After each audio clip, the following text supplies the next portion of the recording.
Good morning 7th class. How are you? I hope you all are fine. बेटा आज हम पढ़ेंगे पाठ 11वां गिल्लू संस्मरण। बेटा संस्मरण जब कोई लेखक अपने साथ भी बीती हुई जो घटना होती है उसको याद करके लिखता है तो वो होता है संस्मरण। तो चलिए पढ़ते हैं गिल्लू संस्मरण, जो कि एक गिलहरी के बारे में लेखिका ने लिखा है। अचानक एक दिन सवेरे कमरे के बरामदे में आकर मैंने देखा, मतलब लेखिका ने देखा, दो कौवे एक गमले के चारों ओर चोंचों से छुआ छुअव्वल जैसा खेल खेल रहे हैं। निकट जाकर देखा गिलहरी का एक छोटा सा बच्चा, मतलब जब लेखिका ने उस गमले के पास देखा कि जो कौवे हैं वहाँ पर क्या कर रहे हैं, तो उन्होंने देखा कि एक गिलहरी का बच्चा है जो गमले के साथ चिपका हुआ है, जो संभवतः घोंसले से गिर पड़ा है। संभवतः मतलब शायद घोंसले से गिर गया है और अब कौवे जिसमें सुलभ आहार खोज रहे हैं, मतलब जिसे आसानी से अपना भोजन बनाना चाहते हैं, वह निश्चय सा गमले से चिपका पड़ा है। निश्चय मतलब निर्जीव सा, जैसे कि उसमें जीवन है ही नहीं, इस हालत में गमले से चिपका हुआ है।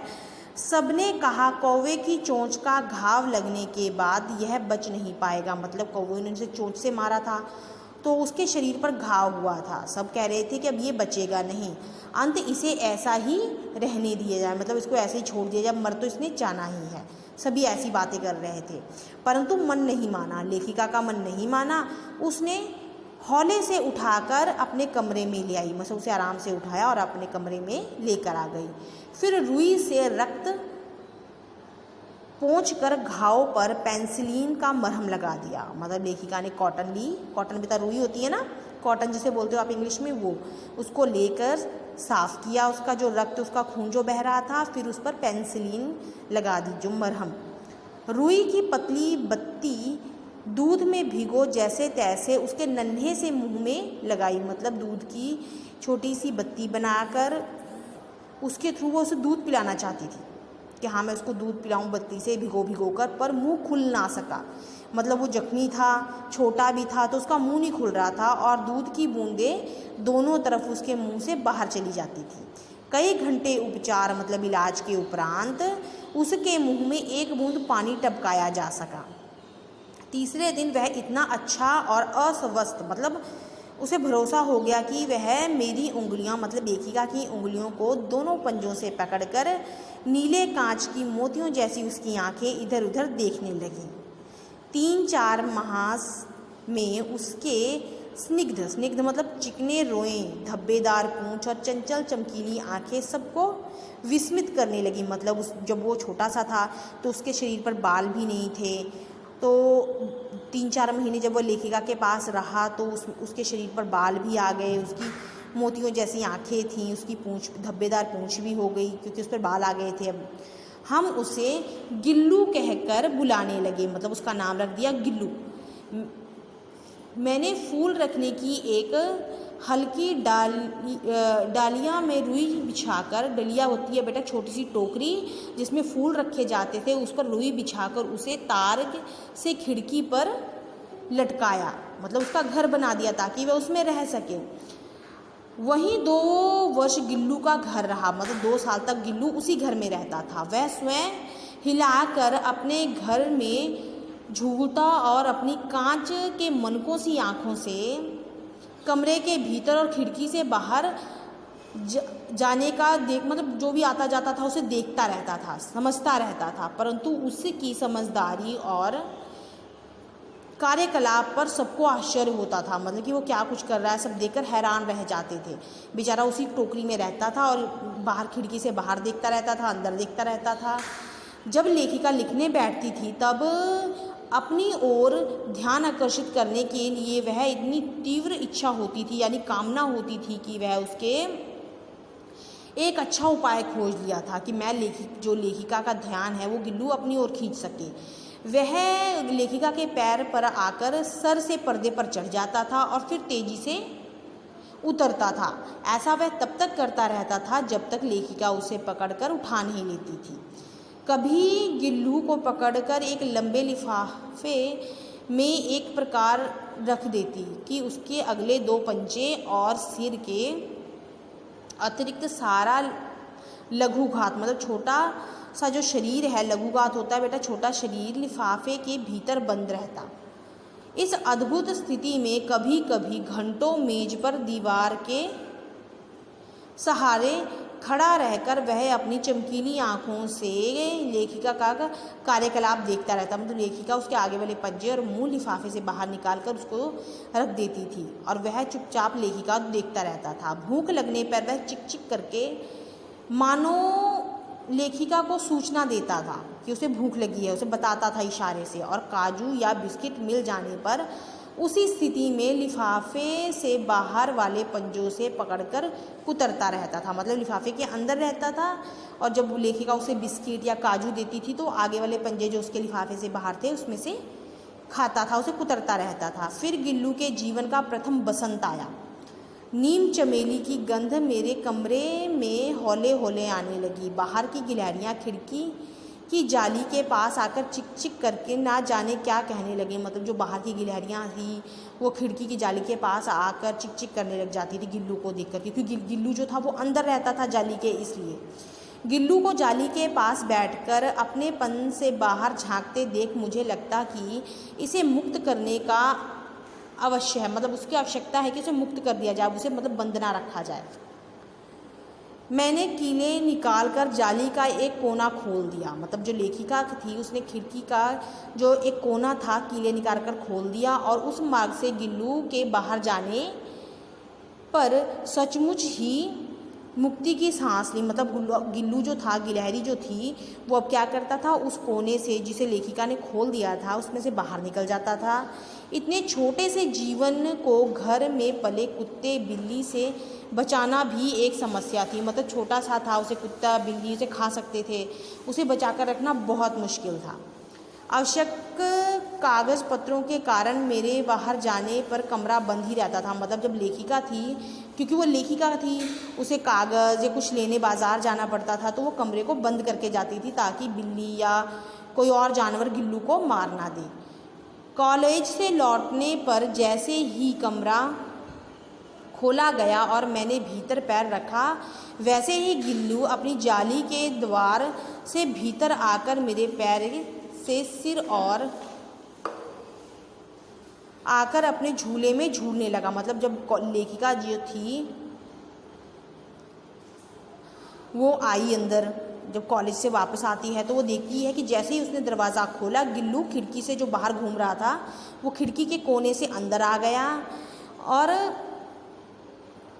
पैर तक दौड़ लगाने लगा, मतलब खेलने लगा उसके साथ। तब से यह नित्य का क्रम हो गया। मतलब रोज़ का ऐसा ही काम था। जब लेखिका कॉलेज जाती थी तो वो खिड़की से बाहर चले जाता था, दूसरी गिलहरियों के साथ खेलता था। जब लेखिका आती और दरवाज़ा खोलती अपने कमरे का, वो फटाफट से खिड़की का जो कोना था उसमें से अंदर आ जाता था। मेरे कमरे से बाहर जाने पर गिल्लू भी खिड़की की खुली जाली की राह से बाहर चला जाता था और दिन भर गिलहरियों के झुंड का नेता बना हर डाली पर उछलता कूदता रहता था। और ठीक 4 बजे वह खिड़की के से भीतर आकर अपने झूले में झूलने लगता था। मुझे चौंकाने की इच्छा उसमें ना जाने कब से उत्पन्न हो गई थी कि मैं उसके हैरान कर दूं। कभी फूलदान के फूलों में छिप जाता था तो कभी पर्दे की चुन्नट में, चुन्नट होती बता सिलवटें पड़ती है ना, चुन्नट पड़ जाती हैं पर्दों में, उनमें छुप जाता था। कभी सोहन जूही पौधा होता है बेटा, सोहन जूही, उसकी पत्तियों में छिप जाता था। मेरे पास बहुत से पशु पक्षी हैं और उनका मुझसे लगाव भी कम नहीं है, परंतु उनमें से किसी को मेरे साथ मेरी थाली में खाना खाने की हिम्मत हुई हो ऐसा मुझे स्मरण नहीं है। मतलब लेखिका कहती है कि उनमें से कोई भी, मतलब उसने बहुत सारे पशु पक्षी पाल रखे थे लेखिका ने, पर किसी भी जानवर में इतनी हिम्मत नहीं थी कि वो लेखिका के साथ उसकी थाली में खाना खा सके। गिल्लू उनमें अपवाद था, मतलब उसका नियम था। मैं जैसे ही खाने के कमरे में पहुंचती वह खिड़की से निकलकर आंगन की दीवार, बरामदा पार करके मेज तक पहुंच जाता था और लेखिका की थाली में बैठ जाना चाहता। कभी कठिनाई से मैंने उसे थाली के पास बिठाना सिखाया, मतलब वो थाली के बीच में ही बैठ जाता था, पर लेखिका ने उसे सिखाया कि थाली से बाहर बैठना है। जहाँ बैठकर वह थाली में से एक एक चावल उठाकर बड़ी सफाई से खाता रहता था। जो गिल्लू था वो लेखिका की थाली से चावल खाता था।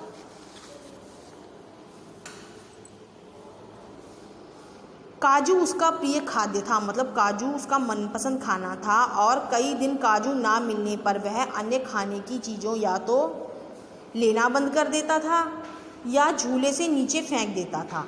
उसी बीच मुझे मोटर दुर्घटना में आहत होकर कुछ दिन अस्पताल में रहना पड़ा। मतलब लेखिका जो थी उसका एक्सीडेंट हो गया था, जिस कारण वो कुछ दिन तक हॉस्पिटल में थी। उन दिनों जब कमरे का दरवाज़ा खोला जाता, गिल्लू अपने झूले से उतरकर दौड़ता तथा फिर किसी दूसरे को देखकर उसी तेजी से घोंसले में जा बैठता था। सब उसे काजू दे जाते, परंतु अस्पताल से लौटकर जब मैंने उसके झूले की सफाई की तो उसमें काजू भरे मिले। मतलब जो सभी लोग, मतलब जो उसके फैमिली मेम्बर थे लेखिका के, जब लेखिका हॉस्पिटल में थी तो वो गिल्लू को काजू देते थे, पर जब लेखिका हॉस्पिटल से वापस आई और उसने गिल्लू के झूले की सफाई की तो उसमें से बहुत सारे काजू मिले, जिससे ज्ञात होता था कि वह इन दिनों अपना प्रिय खाद्य कितना कम खाता था। मतलब लेखिका के जाने के बाद उसने काजू खाना छोड़ दिया था। मेरी अवस्था में वह तकिए पर सिरहाने बैठकर अपने नन्हे नन्हे पंजों से मेरे सिर और बालों को इतने हौले हौले सहलाता रहता कि उसका हटना एक औपचारिकता के हटने के समान लगता।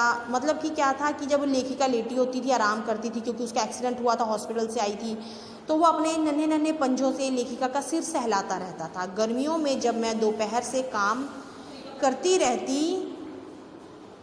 तो गिल्लू ना बाहर जाता ना अपने झूले में बैठता। उसने लेखिका के निकट रहने के साथ गर्मी से बचने का एक सर्वथा नया उपाय खोज निकाला था। मतलब गर्मियों में जब लेखिका काम करती थी तो वो क्या करता था, उसने ना वो कहीं भी नहीं जाता था, बाहर खेलने भी नहीं जाता था, अपने झूले में भी नहीं रहता था। वो लेखिका के पास रहने के लिए, गर्मी से बचने के लिए उसने एक उपाय ढूंढ निकाला था। वह पास रखी सुराही पर लेट जाता था। इस प्रकार समीप भी रहता और ठंडक भी मिलती थी, क्योंकि सुराही में पानी रहता था, सुराही ठंडी थी, इसलिए गिल्लू उस पर लेट जाता था। गिलहरियों के जीवन की अवधि 2 वर्ष से अधिक नहीं होती। मतलब जो गिलहरी का जीवन होता है, मतलब उसकी आयु जो होती है सिर्फ 2 साल की होती है। अतः गिल्लू की जीवन यात्रा का अंत आ ही रहा था।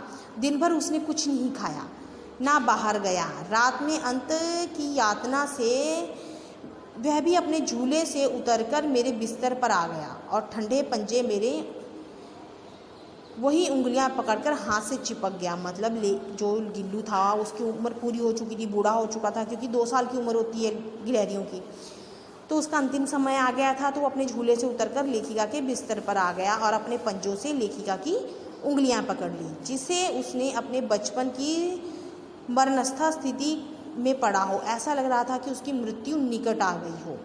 पंजे इतने ठंडे हो गए कि मैंने जाकर हीटर जलाया और उसे उष्णता देने का प्रयत्न किया। मतलब लेखिका ने सोचा से ठंड लग रही है तो उसने हीटर जलाकर गिल्लू को गर्मी देने की कोशिश की, परंतु प्रभात की पहली किरण, मतलब प्रभात मतलब बेटा सुबह की पहली किरण के स्पर्श के साथ ही किसी और जीवन में जागने के लिए वह सो गया। मतलब उसकी मृत्यु हो गई, वह हमेशा के लिए सो गया। बेटा तो आज हमने पढ़ा गिल्लू संस्मरण। Thank you and have a nice day.